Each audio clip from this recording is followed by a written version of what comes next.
My daughters work in science and education. They are not involved anywhere in politics or somewhere else. They have ordinary lives. Putin is so secretive about his daughters that analysts have been left to fill in some of the gaps in the mystery. Maria is now in healthcare in Moscow. The younger daughter, Katerina, is now working in an AI institute at the Moscow State University. We know they've traveled widely, especially in the West. We know one of them, Katerina, was married to Russia's youngest billionaire, and we know that she also tried to pursue a career in acrobatic rock and roll. The other one, Maria, we don't know quite as much about. We know she has pursued, or at least reportedly pursued, a career in the medical sciences. The younger of the two adult daughters, Katerina Tikhanova, was married to Russian billionaire Kirill Shamalov, who is also under sanction, but they're now divorced. Putin's discomfort with speaking about his children was exposed in a series of interviews he did with American director Oliver Stone, where he acknowledged he has grandchildren. Are you a grandfather yet? No. How do you like your grandchildren? Yes. So, are you a good grandfather? Do you play with them in the garden? Very seldom. Very seldom? You're a very lucky man. 2 good children. Yes, I'm proud of them. He would have been a little happier if you're under deposition. You acknowledge you're a good family man, but he's more interested in appearing with the Russian Orthodox Church or in military situations or riding shirtless on the back of a horse to project his power. That's power. Family in many ways is weakness. But one analyst says Putin has a darker reason for keeping his family details secret. He doesn't want to be vulnerable to anybody else doing something to him if a lot is known about his family. A senior administration official says the U.S. is targeting Putin's adult daughters for sanctions because officials believe many of Putin's assets, his money, his luxury possessions, are hidden with family members. He's keeping bank accounts, he's keeping shell companies, he's keeping large-scale purchases in the names of not himself, but those around him. Analysts say there's also Putin's ex-wife Ludmila, the mother of Maria and Katerina, who also may have accounts and other places where Putin is hiding his assets. One expert who tracks Putin's finances says he does not believe that Ludmila has been placed under any sanctions yet, but he says that could be coming as the U.S. seeks to ratchet up the personal pressure on Vladimir Putin. The new round of U.S. sanctions against Russia bringing punishment into President Putin's family circle, specifically to his 2 adult daughters who may be hiding some of his wealth. The move follows a wave of sanctions snapped on a long list of Russian oligarchs. CNN's Nina Dos Santos reports. Another week, another sanctioned asset seized. On Monday, Spain took possession of this super yacht, the Tango, owned by tycoon Victor Vekselberg. The seizure follows others in France, Italy and the UK. But now, in the invasion's second month, experts acknowledge that pressure on Moscow's once omnipotent oligarchs is having a limited effect. I, for one, would certainly like to see a much more vocal community of oligarchs using what little leverage they have with Putin to at least make him understand the misery he's inflicting on Ukraine. Do you think you'll see that? I think it's pretty unlikely. We've seen what happens if people cross Vladimir Putin.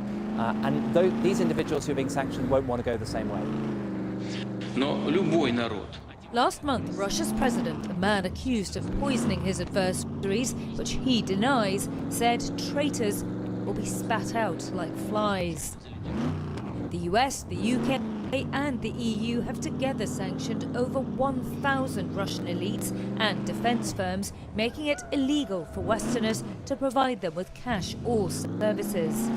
Yet only a handful have so far spoken out against the invasion. Bank boss Mikhail Friedman and the aluminium magnate Oleg Deripaska, both under sanction, have broken ranks with the Kremlin and called for the bloodshed to end. Friedman, born in Ukraine, says he has limited sway these days.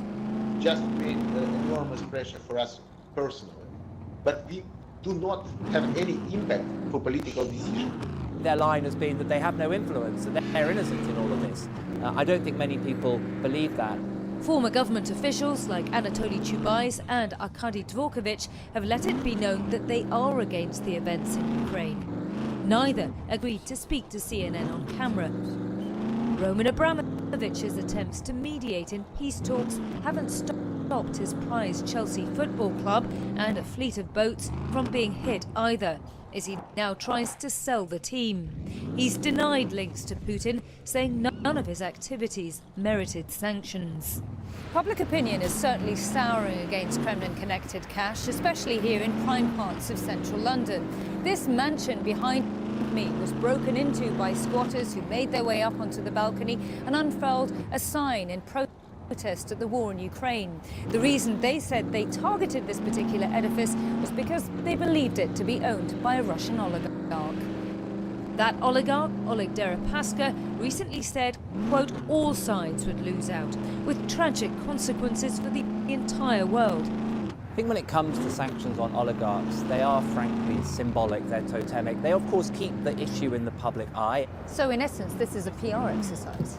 It's definitely a PR exercise. Authorities appear to be aware of this. On Wednesday, the US said it will now target the assets of Putin's 2 adult daughters. Yeah, a lot of interest in the daughters. A lot of people didn't know much about his children. There could be more as well. Yeah, these are the 2 eldest daughters.